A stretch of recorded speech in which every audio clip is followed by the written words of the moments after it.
오늘 야고보서 1장 말씀을 읽었는데요. 야고보서가 기록된 시기는 오순절 성령이 임함으로 교회가 엄청나게 부흥을 이루던 바로 그 시기라고 할 수 있습니다.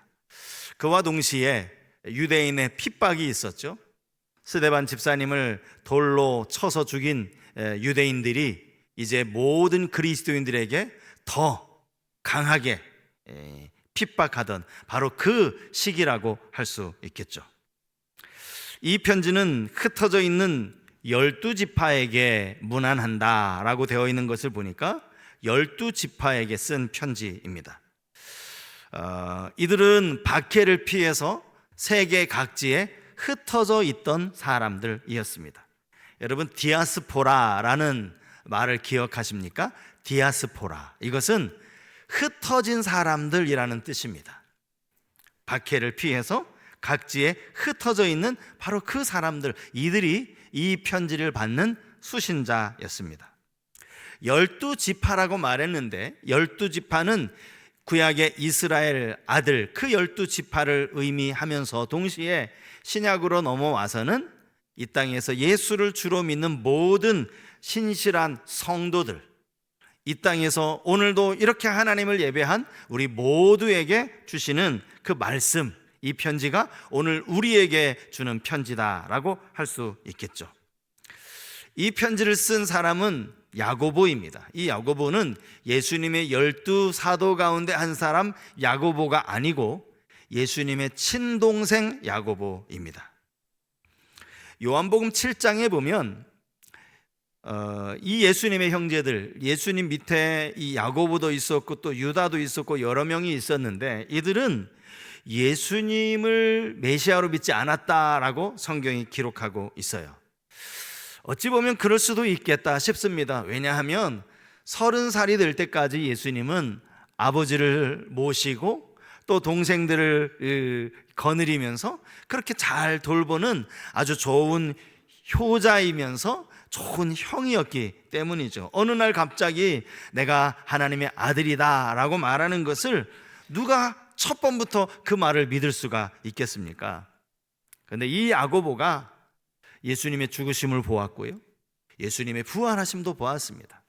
예수님이 이 승천하시는 그 장면뿐만 아니라 마가의 다락방에서 제자들과 함께 열심히 기도하는 가운데 오순절 성령이 임하는 것도 경험하게 되죠.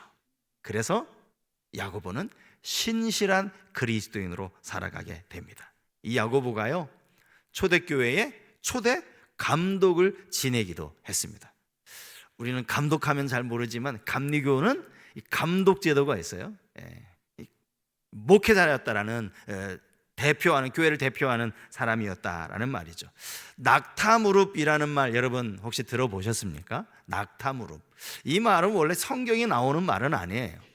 야고보를 지칭하는 말입니다. 오늘 이 본문의 야고보, 그가 기도하는데 너무 자주 기도하고 또 너무 오랫동안 기도하는데 항상 무릎을 꿇고 기도해서 어느 날 이 야고보의 무릎을 보니까 정말 낙타 무릎처럼 딱딱하게 두껍게 굳어져 있었다. 그래서 생겨난 별명, 이 야고보의 별명이 낙타 무릎인 것이죠. 오늘부터 저는 야고보서 말씀을 가지고 이제 주일마다 함께 은혜를 나누려고 합니다. 야고보서가 서신서지 않습니까?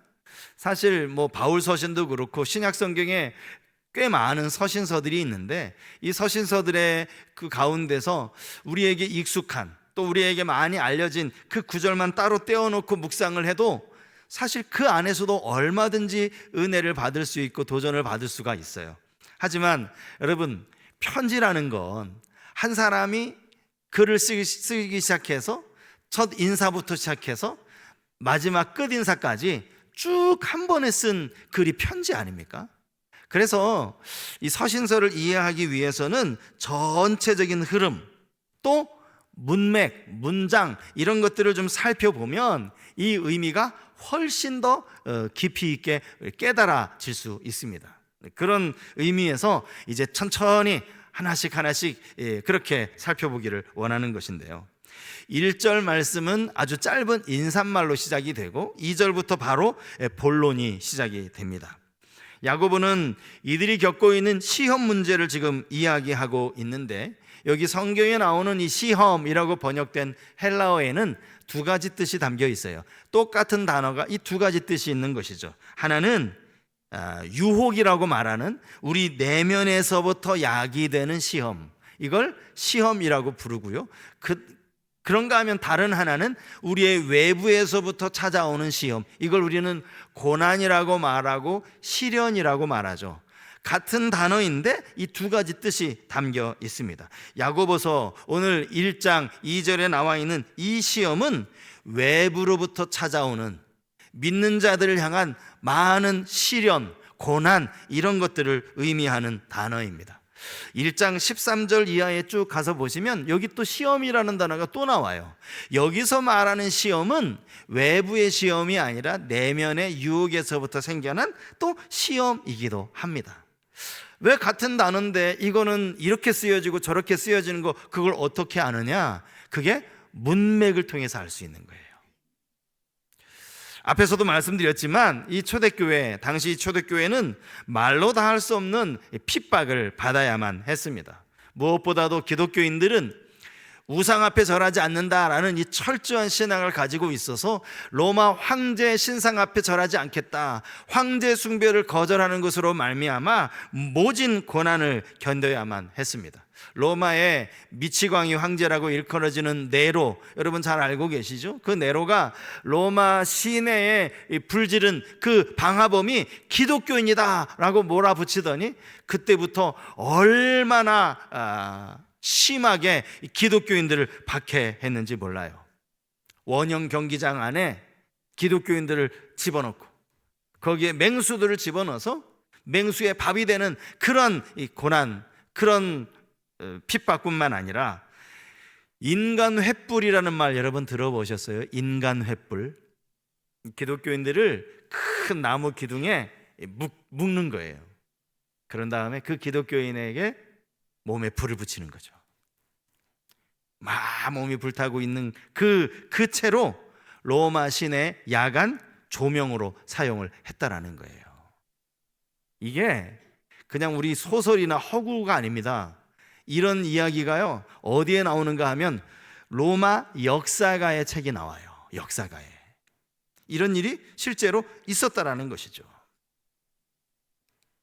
오직 기독교 신앙을 가졌다는 이유만으로 말로 다 할 수 없는 시련을 겪어야만 했던 그리스도인들, 그들을 위로하기 위해 쓴 편지가 바로 이 야고보서다라고 말할 수 있습니다. 제가 오늘 설교의 제목으로 정하기도 했지만 본문 2절을 보면 도무지 우리의 이성으로는 이해하기가 어려운 그러한 권면이 기록되어져 있어요. 자, 본문 2절 말씀 같이 다시 한번 읽었으면 좋겠습니다. 2절 말씀 읽겠습니다. 내 형제들아, 너희가 여러 가지 시험을 당하거든 온전히 기쁘게 여기라. 여기 시험이라는 이 단어 자체가요, 복수형 명사가 쓰여졌습니다. 그러니까 정확하게 번역을 하려면 시험들이라고 말해야 돼요. 한 가지 시험만이 아니었다라는 것이죠. 거기에다가 여러 가지라는 수식어가 앞에 또 한 번 따라 붙었죠. 그러니까 여러 가지 시험들, 이들이 당하는 이 고난, 박해, 이것이 한둘이 아니었다라는 것을 강조하는 그러한 말씀입니다. 그러면 우리가 상식적으로 생각할 때 이런 말로 다 할 수 없는 고난을 겪고 있는, 시험을 당하고 있는 성도들을 위로한다면 여러분 어떻게 위로해야 합니까? 뭐라고 위로할 수 있습니까? 너희들 그 모진 시험을 견디느라 정말 수고가 많구나. 얼마나 힘드니? 이게 위로 아닙니까? 여기에 한마디 더 권면을 추가한다면 힘들어도 조금만 더 참으라고, 내가 당신들 위해 기도하고 있으니까 조금만 더 힘을 내라고, 이렇게 말하는 게 이게 위로가 될 수 있는 거예요. 그런데 야고보는 그렇게 말하지 않습니다. 너희가 지금 여러 가지 박해와 시련을 당하고 있니? 기쁘게 여겨라, 이렇게 말하는 거예요. 기쁘게 여기랍니다. 여러분, 이게 위로입니까? 이게 정말 고난당하는 이들에게 합당한 위로냐고요. 그리고 정작 그렇게 기뻐하라라고 말한다고 해서 지금 슬픔으로 가득 차 있는 그 당시 초대교회 성도들이 갑자기 기뻐할 수가 있을까요? 그것도 없는 거예요. 그래서 야고보는 왜 여기서 시련을 겪고 있는 성도들을 향하여서 기쁘게 여기라 라고 말했는가?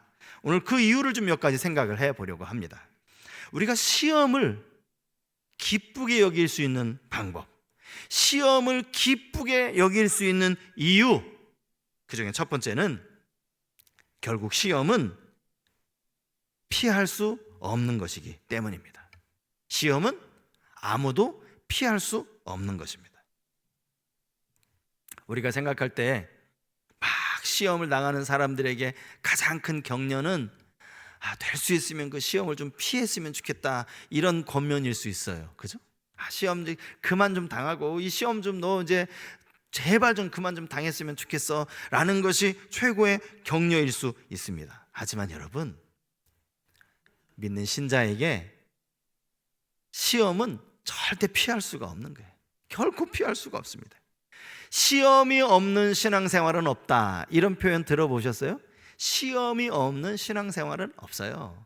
신앙을 내가 저버리지 않는다면, 신앙을 아예 포기해버린다면 모를까, 우리가 신앙을 가지고 있는 이상 시험을 피할 길은 없다라는 거예요. 디모데후서 3장 12절 말씀에 바울이 이런 말을 하죠. 무릇 그리스도 예수 안에서 경건하게 살고자 하는 자는 박해를 받으리라. 바울도 그렇게 말했습니다. 너희가 경건하게 살려면 박해 받아야 돼. 아니, 왜 경건하게 산다고 박해를 받아야 돼?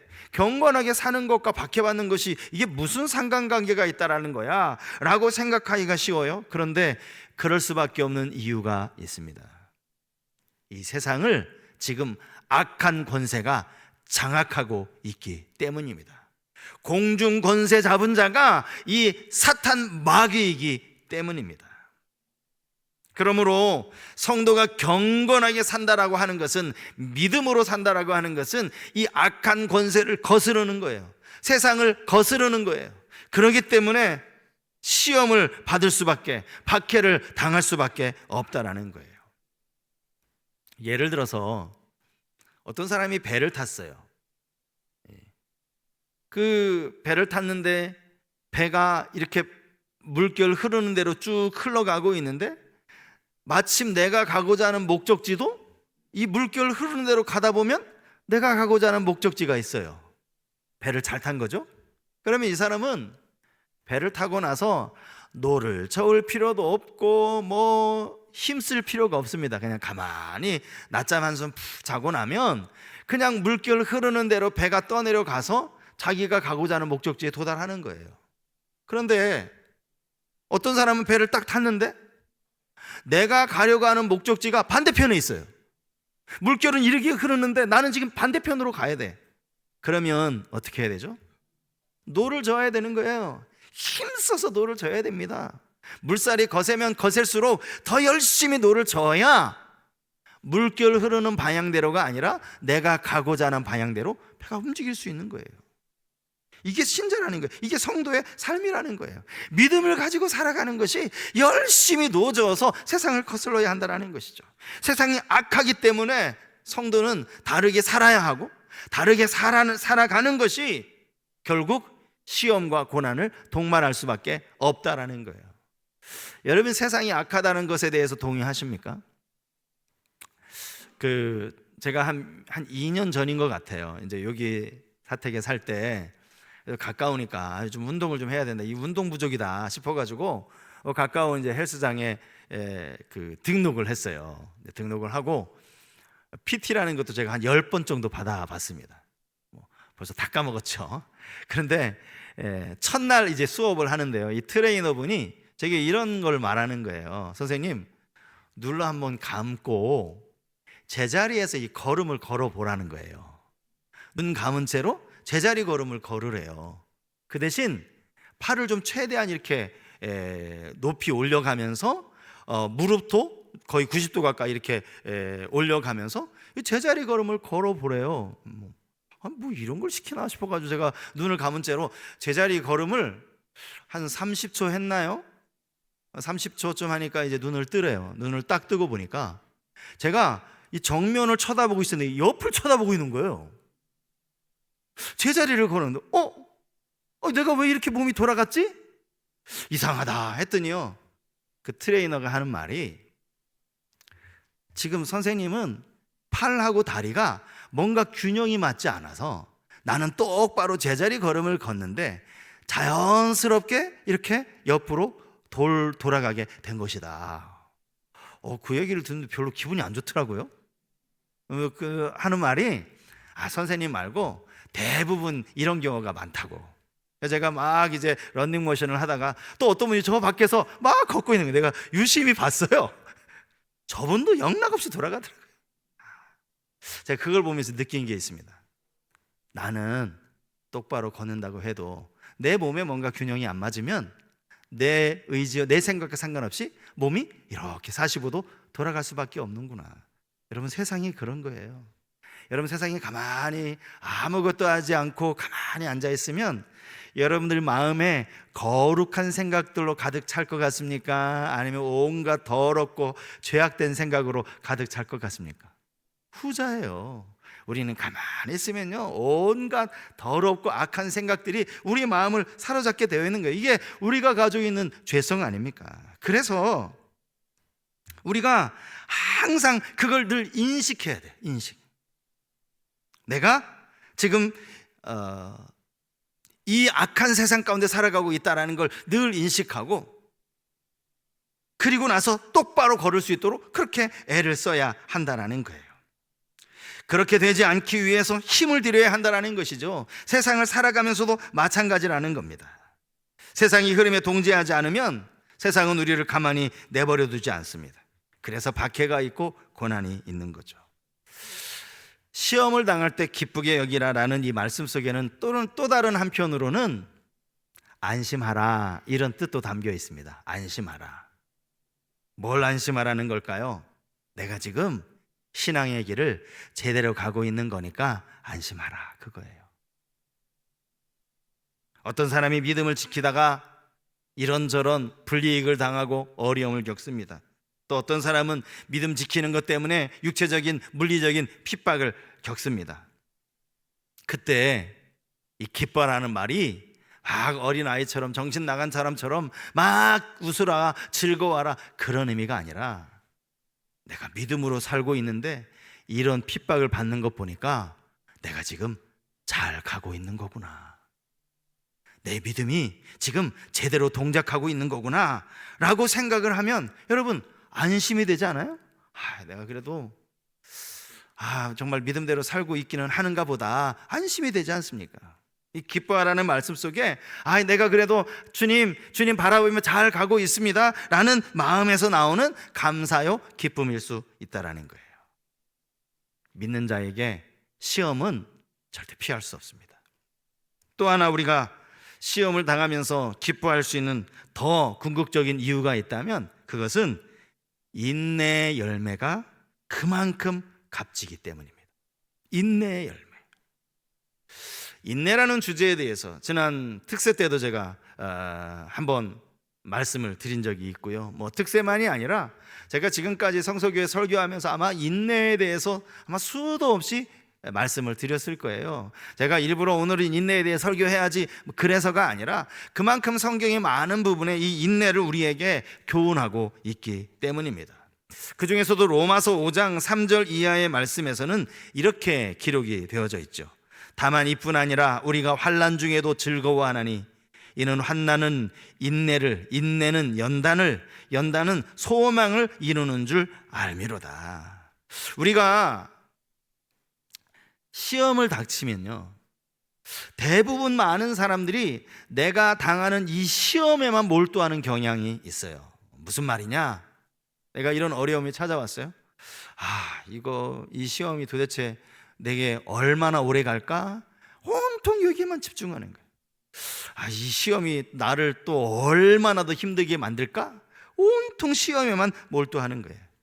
여러분, 그래가지고는요 우리 마음에 기쁨을 얻을 수가 없습니다. 시험을 몰두할 것이 아니라 이 시험을 통하여서 주님이 우리에게 주실 인내의 열매를 바라보라는 거예요. 어차피 우리가 믿음 안에서 당해야 하는 그 시험, 자꾸 거기에 몰두할 필요가 뭐가 있어요? 이 시험 이후에 주시는 인내의 열매를 바라보면 우리가 기뻐할 수 있다는 거예요. 오늘 본문 3절 말씀을 여러분 다시 한번 보시겠어요? 자, 3절 같이 한번 읽어보시죠. 같이 읽습니다. 이는 너희 믿음의 시련이 인내를 만들어내는 줄 너희가 알미라. 여기서 중요한 단어, 인내라는 단어도 중요하지만 또 하나 중요한 단어가 있어요. 뭔지 아세요? 알미라라는 단어입니다. 알미라. 지금 야고보가 고난당하는 성도들에게 고난이 인내 열매를 가져다 준다는 걸 지금 알려주는 게 아니에요. 그들이 모르고 있어서 이걸 알려주는 게 아니라 너희 알고 있잖아 라고 얘기하는 거예요. 너희가 이미 알고 있다라는 거죠. 로마서 5장 4절 말씀도 아까 읽었는데요, 맨 마지막 절 4절 마지막 부분에 보면 연단은 소망을 이루는 줄 알미로다 이렇게 말하고 있어요. 지금 막 알려주려고 하는 게 아니에요. 알려줄 필요가 없어요. 당시 초대교회 성도들은 이걸 알려줘서 알게 하는 게 아니라 그들이 이미 알고 있는 걸 다시 생각나게, 다시 알고 있는 걸 끄집어내는 거예요. 너희 알잖아. 너 몰라? 잘 알고 있잖아. 이 얘기를 하고 있는 거예요. 인내가, 믿음의 시련이 인내를 만들어낸다는 걸 그들이 어떻게 알았을까요? 네? 어떻게 알았을까요? 초대교회 성도들이 그들 때부터 믿음 생활한 게 아니거든요. 그들에게 신앙의 선배, 그들이 보는 그 구약 성경에 보면 믿음으로 살다가 고난받은 사람들, 그 이야기들이 쭉 기록되어져 있거든요. 그래서 하는 거예요. 나보다 더 어려운 일을 당하고 나보다 더 믿음으로 인하여 고난을 당한 우리 신앙의 선배들에 대한 기록이 성경에 다 기록되어 있으니까 그걸 보고 아는 거예요. 그들이 그 시련을 통과하면서 인내라는 열매를 거둔 사실을 보면서 아는 거예요. 그 중에 대표적인 사람이 욥 아닙니까? 욥 하면 정말 그 인내의 열매를, 그 온갖 시련을 통해서 인내를 맺은 대표적인 사람이죠. 동방의 의인이라고 일컬어지던 그 욥이 말로 다할 수 없는 시련을 겪지만 그로 인하여서 정금 같은 믿음으로 빚어지지 않습니까? 야고보도요, 야고보서 5장 11절에 이 욥 이야기를 합니다. 잘 들어보세요. 야고보서 5장 11절 말씀. 보라, 인내하는 자를 우리가 복되다 하나니 너희가 욥의 인내를 들었고 주께서 주신 결말을 보았거니와 주는 가장 자비하시고 긍휼히 여기시는 이시니라. 여기 본문도 마찬가지예요. 욥의 인내를 막 지금 설명하는 게 아니에요. 너 욥 잘 알잖아. 욥이 어떤 열매를 맺었는지 너 알잖아. 네가 보았고 네가 알고 있지 않느냐. 지금 이렇게 이야기를 하고 있는 거예요.